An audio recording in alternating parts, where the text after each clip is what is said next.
Back with a full hour with Prime Minister Benjamin Netanyahu about the situation we've been talking about all week. Before we broke, I told you that I was on the phone with my father, and he says, you know, you're talking about all this scary stuff. Glenn, we're the United States of America. Nobody can come in here and destroy us. And I said, Dad, if people don't wake up, that's exactly what's going to happen. Please, convince my father and others like him that that is a possibility. What your father says is absolutely true in the case of deterrable powers. The Soviet Union had enough firepower to destroy the United States, but they realized that you would destroy them, so they were deterred. They were not suicidal. But militant Islam is suicidal. They often put their zealotry, their ideology above their survival. That's why you didn't have any communist suicide bombers, but militant Islam produces hordes of them, battalions, and they smash into buildings in New York. Now, do you doubt that if, for example, Al-Qaeda had nuclear weapons, this city would not exist today? I'd be gone. Where does your father live? Seattle. No, that's far away, but they could get there too, right? Sure. Mm-hmm. And Seattle could disappear because they're not deterrable. That's the whole point. If they were a normal power, a normal regime, without this crazy messianic cult of death, the idea that millions have to die in order for their particular Islamic Messiah to come. Millions have to die, and the sooner the better, in their view. Mm-hmm. Because they have this cult, that's what makes them so dangerous if they acquire nuclear weapons to realize it. So your father is right if you were dealing with the Soviet Union, sure, or with Russia, mm-hmm, or with China, mm-hmm, or with India. None of the powers, the powers that have nuclear powers today, have this zealotry, this mad ideology. But Iran does. So if Iran acquires it, and they think that you're their worst nemesis, we're just an underling, we're just your subordinate, we happen to be a small Satan, a small appendage of America. But their goal is to reverse 1,000 years of history, the rise of the West, the rise of America. This was a mistake of history that has to be corrected through this apocalypse.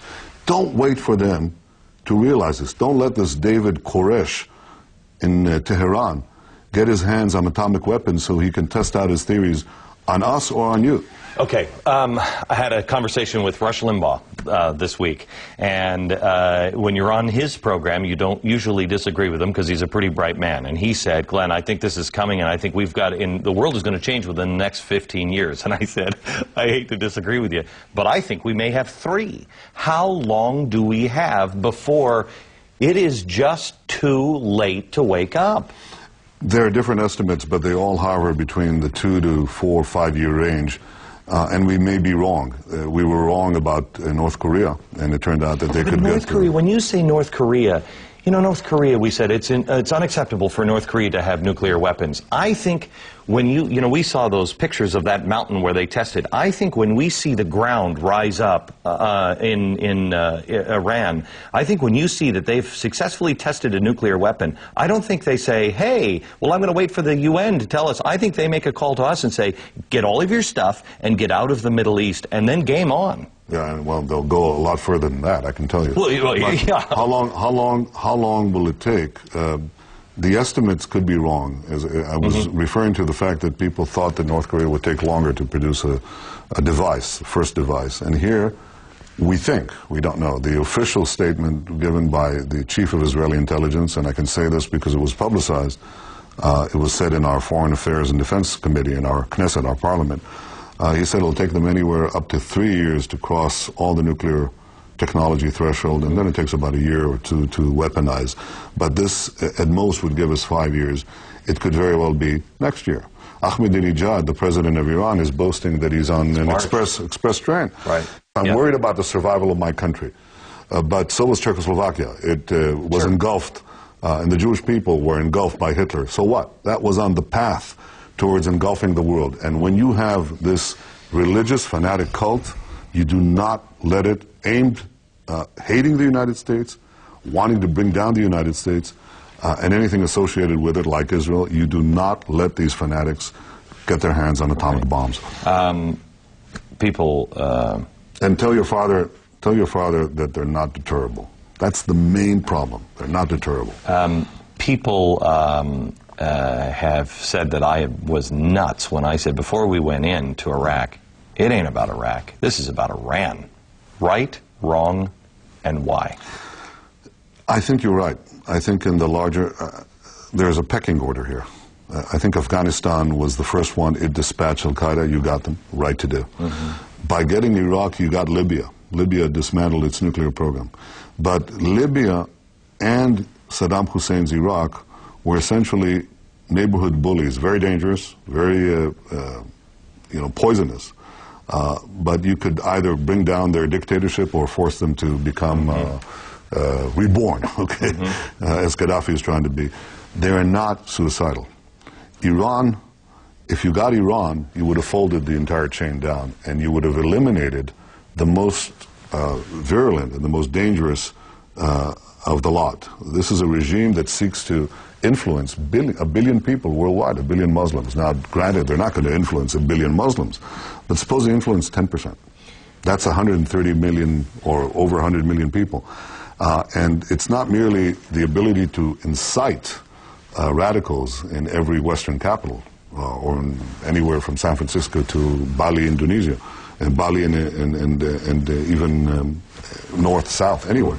It is that they will have the nuclear weapons to back up terror. They'll have terror with a nuclear umbrella. So the terror that we've seen will be on a scale we haven't seen.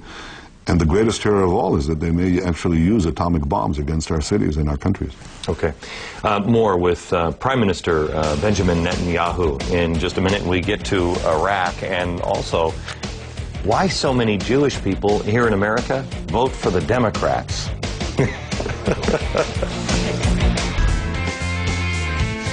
Welcome back to the program. We're spending a whole hour with ex-Prime Minister Benjamin Netanyahu from Israel. Are you going to run again? Yes. Good. Let's talk a little bit about Iran. I'm sorry, about Iraq. First, honest question. Are you afraid of us? Are you afraid that we're going soft? Maybe in the short term, the United States could have some setbacks. In the long term, the free peoples always win, you know, but the question is at what cost? So that really wasn't the question. I'll let you escape. I'll probe one more time. You're afraid we're going... I don't think most people understand the fear that people live under of these kooks that are, you know, beheading people. No. But they're saying if the Iraqis want it so bad, they should step up for it, and we will leave them because most people think that it's, well, it's their responsibility. Look, I won't get into a debate on Iraq rather, because in a way, I think it sidelines the main argument. What you decide to do, it's an American decision.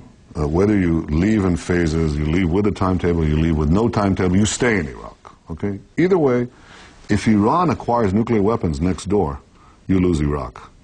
Not only do you lose Iraq, you lose the entire Middle East, and you lose control of the world oil supply, and your cities come under a nuclear threat of a crazy, fanatic regime. So the question is, why is the American debate exclusively focused on Iraq when you should look next door? And the last thing you should do, whatever you decide on Iraq, I would give one piece of advice. Do not mortgage that solution to the Iranians. Do not get into a situation where you're giving the Iranians any kind of license to develop their nuclear program in exchange for anything that they do with you in Iraq, do or not do.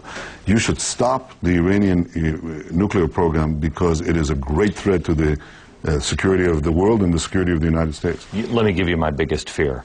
My biggest fear is, we only have 1 minute. Let me state it, and then I want to come back because I want to hear your full answer on this. My biggest fear is that you're being set up, that Israel is going to, we're not going to do anything about it. The rest of the world is already starting to talk, hey, let's talk peace with Iran. Let's bring Iran and Syria in as partners for peace, which is absolutely insane. You will be sitting in a position saying, okay, well, we can't deal with it. You'll go in and do something about it, and then the whole world will turn and say, it's Israel. We were close to peace. Yeah, well, that's what they said about Czechoslovakia when they sacrificed it for Hitler, and they thought they'd have peace in their time in the Munich Accords, and it turned out to have been merely feeding the wolf and whetting its appetite. Okay. But I'll tell you one thing. Somebody has to take out the Iranian nuclear program. Okay, I want to get to that. We have to take a quick break. Back in a minute.